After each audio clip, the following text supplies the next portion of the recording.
हर पल एक ना एक इच्छा होती है,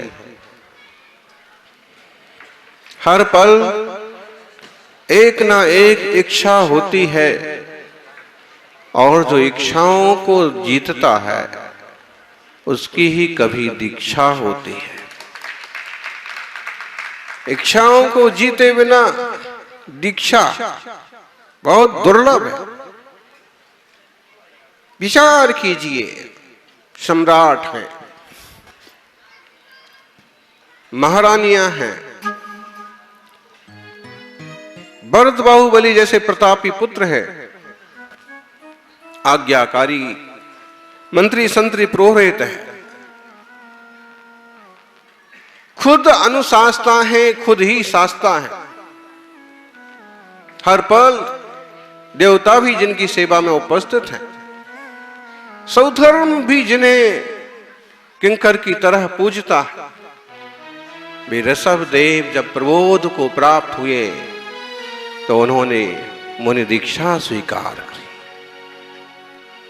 ऐसा अद्भुत वैभव छोड़ करके संयम स्वीकार करना, इसका मतलब है कि इस दुनिया में सबसे कीमती अगर कोई चीज है तो वो संयम है। संयम रतन संभाल, विषय चोर बहु फिरत है। आपके पास जितना भी संयम है, जितनी भी साधना है, उसे संभालो। दोस्त के नाम पर आपको संयम चुराने वाले मिल जाएंगे, प्यार करने वालों के नाम पर आपके व्रतों को लूटने वाले मिल जाएंगे। इसलिए सावधानी बरतो। अगर यह इतना कीमती ना होता तो ऐसा अपार वैभव क्यों छोड़ते। विहाया सागर वारी वाससम वधूमिवेमां वसुधां वधूं शतीं मुमुक्षु रिक्षा कुकुलादिरात्मवान् प्रभो प्रभव्राज सहस्नुरच्युतः। छोड़ करके सागर वारी वाससम, सागर के पास हम बैठे थे अभी, अरब सागर। सुनते हैं कि पहले कभी ये समुद्र ये मंदिर के पास तक था।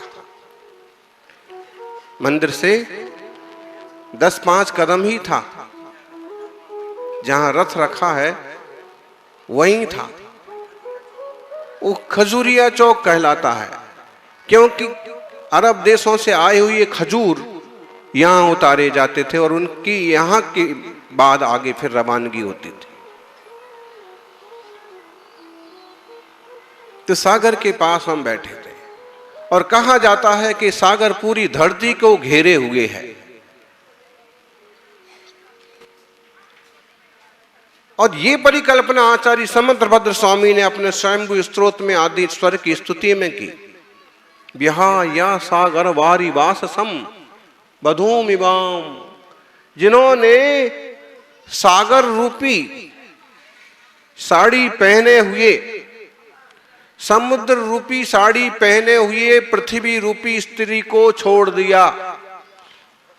पृथ्वी को स्त्री की उपमा दी, सागर को साड़ी की उपमा दी।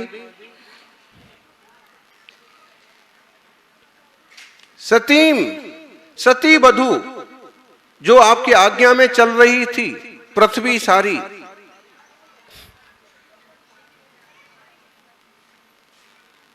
मुमुक्षु रिक्षा कुकुलादि रातवान, और आत्मबोध होने पर आत्म तत्व के ज्ञानी मुमुक्षु ऋषभ ने उसे छोड़ा।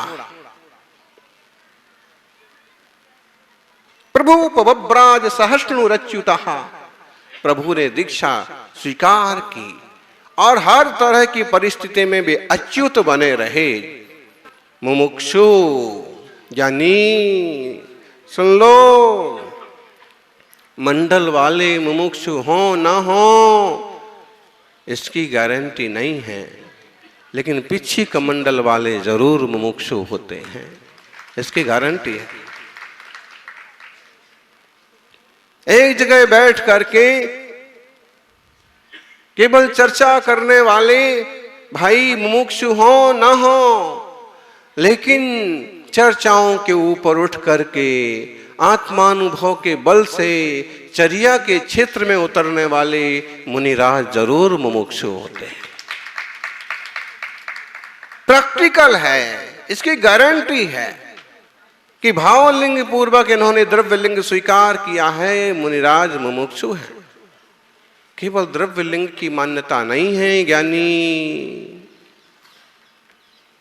और कोई झूठी बात करे कि हमारे पास द्रव्यलिंग तो नहीं है लेकिन हम भावलिंगी हैं, तो कुंद कुंद जैसे महान आचार्य कहते कि ऐसी झूठी बातें मत बनाओ। अगर अंतरंग में मुनिराज के योग्य भावलिंग की उपलब्धि हुई है तो बाह्य में भी द्रव्यलिंग उतर ही आएगा, और अंतरंग में अगर कसाएं बैठी हैं प्रत्यख्यान आदि तो मुनिराज की दशा नहीं मिलेगी। अहो वो ऋषभ प्रभु और ऐसी विशाल पृथ्वी का त्याग किया, धन्य है। मुनिराजों की दीक्षा प्रचर आत्मानुभव के लिए होती है, पूर्ण आनंद की उपलब्धि के लिए होती है। स्वरूप की उपलब्धि के लिए यह महादिगंबरी दीक्षा स्वीकार की जाती है। आत्मार्थियों समझो, सस्ता मत समझो, बड़ा दुर्लभ अवसर मिला है। स्वदोष शांत्या स्वदोष मूलम स्वसमाधि तेजसा, अपने दोष के मूल को अपने समाधि के तेज से जलाया। समता भाव से हर स्थिति में समता भाव रखो ज्ञानी। क्रोधादि कसाएं तो जन्म जन्म से लगी हुई हैं, क्रोधादि विकारों के बस होकर के तो जीव ने बहुत जन्म मरण कर लिए, आज हम यहां पहुंच गए। सागर किनारे देखो कैसी तरंगे आती हैं, कैसे जीव अगर उसमें कोई फंस जाए, कोई उलझ जाए, इंसान भी उलझ जाए तो कोई अता पता ना पड़े। ऐसे ही इस आत्मा का भी इस अपार संसार में कहीं अता पता नहीं पड़ता है। कहां तुम नाम के पीछे पड़े हो? नाम क्या है तुम्हारा? अरे ज्ञान, ज्ञान का दृष्टिकोण करो ज्ञानी, नाम तो धरे रह जाते। आज लोग यही सुनने समझने को तैयार नहीं है कि सचमुच में आए थे क्या श्रीपाल महाराज? यही आए थे क्या? ये से कोई मंदिर थे क्या कि महाराज जी ने आज ही बना दिया आकर के? भैया देर नहीं लगती है, धरती से मूर्ति निकालने वालों को भी देर नहीं लगती है।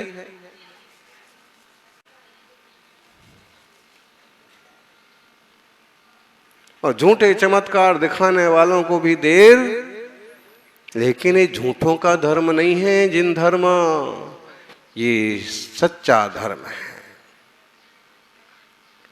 थोड़ा सा ऊंचा नीचा हो सकता है कि जैसे पहले खजूरिया चौक तक समुद्र था और अब 100-200 मीटर आगे सरक गया।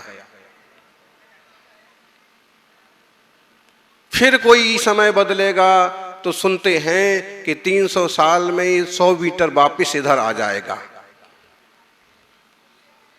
पानी बढ़ जाएगा, ग्लेशियर पिघल रहे हैं। लेकिन इतना तो पक्का है कि ऐसा ही कोई विशाल जिनालय रहा होगा, धरती भी लगभग यही होगी, 100-200 मीटर का कुछ अंतर होगा, और वह महाराज श्रीपाल इसी तरह के किसी प्राचीन जो तब रहा होगा जिनालय में आए होंगे, और पुरखों ने उन चीजों को लगभग बनाए रखा, और आज उसी जगह पर विशाल श्वेत पाषाण का मंदिर बनकर के खड़ा हुआ।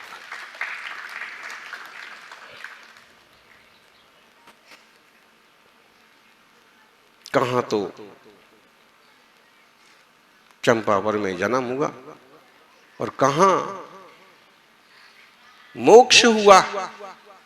विदिशा के पास सांची है, कहते हैं कि श्रीपाल महाराज की निर्वाण स्थली वो सांची है, जहां बौद्ध स्तूप हैं।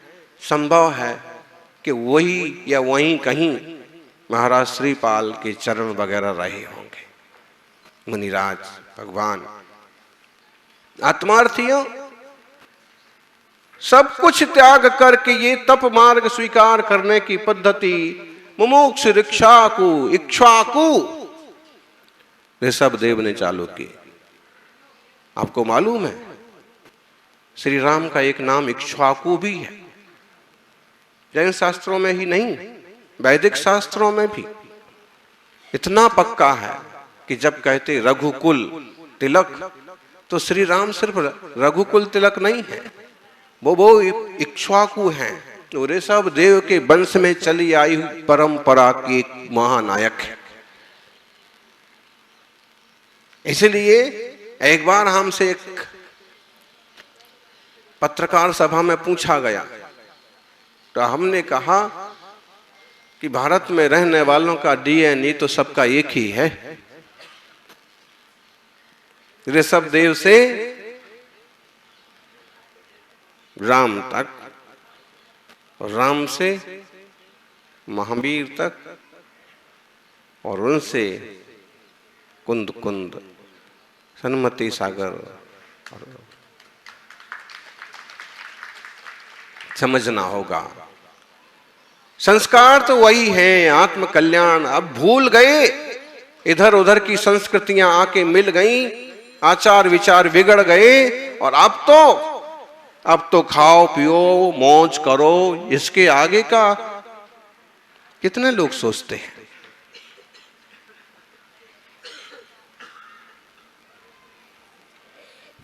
भोगों के भिखारियों की लाइन लगी हुई है, योगों के आराधकों के दर्शन दुर्लभ हो गए। फिर भी ऐसे महामंगलकारी पंच कल्याणक महोत्सव हो रहे हैं। प्रभु जिनेंद्र की आराधना के माध्यम से हम सब स्वरूप को समझने का उद्यम कर रहे हैं कि हमारा सौभाग्य है। ये सारी देवियां कहां जा रही हैं? गजब का है ये जैन धर्म भी। बूढ़ा आदमी भी अगर धुले हुए धोती दुपट्टा पहन करके आ जाए, वो 90 साल का क्यों ना हो, धोती दुपट्टे पहनते ही 16 का हो जाता है, 16 का हो जाता है। 80-90 का भी हो तो भी शुद्ध कपड़े पहनते ही, और वो कहता भी है बाकायदा सबको, दूर रहना हम 16 के हैं। और आजू बाजू भी कहते कि भैया देखो दादाजी 16 के हैं।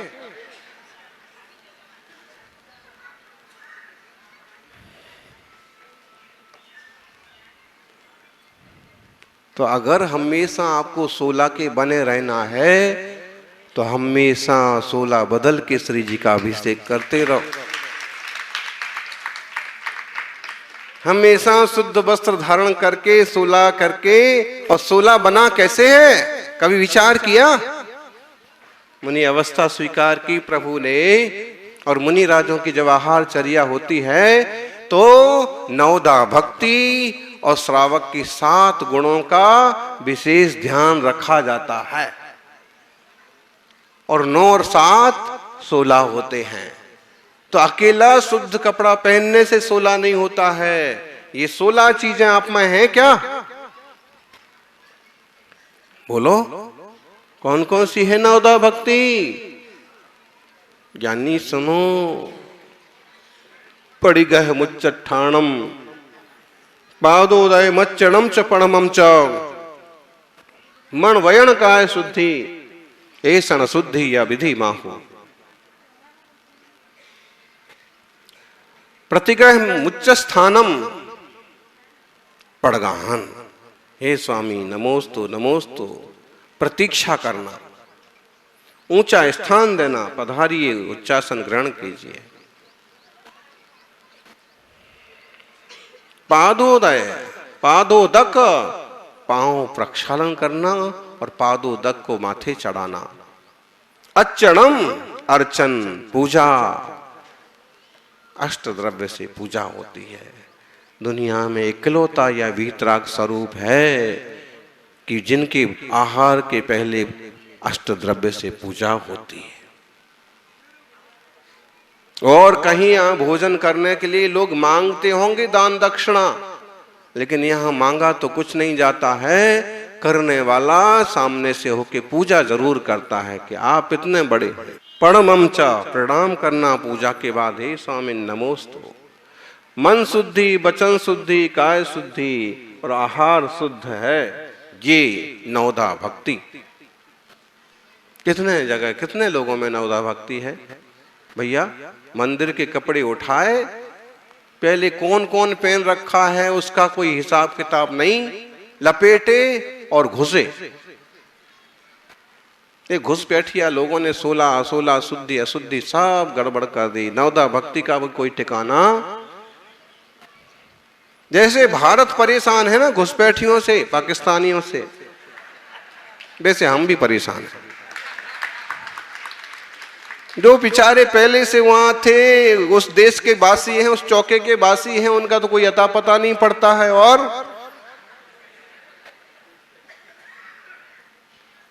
खुद करो ज्ञानी। हम ऐसे कुछ चेहरे देख रहे हैं कि खूब आराम से अपना चौका लगा के पड़गाहन कर सकते हैं, करते थे, लेकिन औरों के में घुसते फिरते। किशनगढ़ वालों से नहीं कह रहे हैं, दूसरे लोगों से कह रहे हैं। आलस बढ़ रहा, प्रमाद, पैसों मारो बापड़ो, वो अपनी जगह जरूरी है, लेकिन ये उससे ज्यादा जरूरी है। ऐसण शुद्धि हो गए, नवधा भक्ति। फिर 7 विशेष गुण होते हैं श्रावक के। बोलो ज्ञानी चुल्लक जी, 7 गुण। बोले महाराज हमें थोड़ी आहार देना, हमें तो खाने हैं, जिनको देना है उन श्रावकों से पूछो।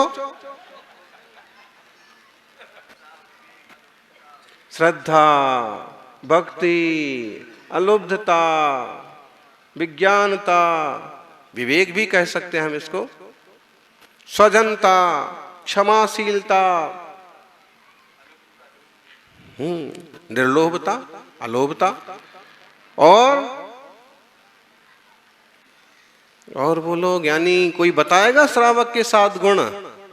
लो बोले महाराज ना हमें आहार देने ना हमसे पूछो।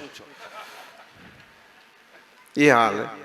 श्रावक के 7 गुण होते हैं। कोई आ गया, आओ आओ आओ आहार दो। अगर कोई ऊंचा नीचा करने लगा तुरंत गुस्सा नहीं करेंगे, धैर्य रखेंगे। मान लो आपकी थाली इधर से उधर कर दी तो ये रख, चल बाहर, ऐसा नहीं। उस श्रावक क्षमाशील होगा, निर्लोभी, अच्छी अच्छी वस्तुएं हैं, दान भी करता जा रहा, लेकिन खुशी से, तुष्टि पूर्वक, निर्लोभता और तुष्टि, संतोष भी है। अच्छा एक ही पात्र आए, छोटे पात्र आए तो भी संतोष है कि कोई तो आए। नहीं तो एक ही सोचते हैं बस बड़े महाराज निपट जाएं, फिर बाकी तो समझ लो निपट ही गए।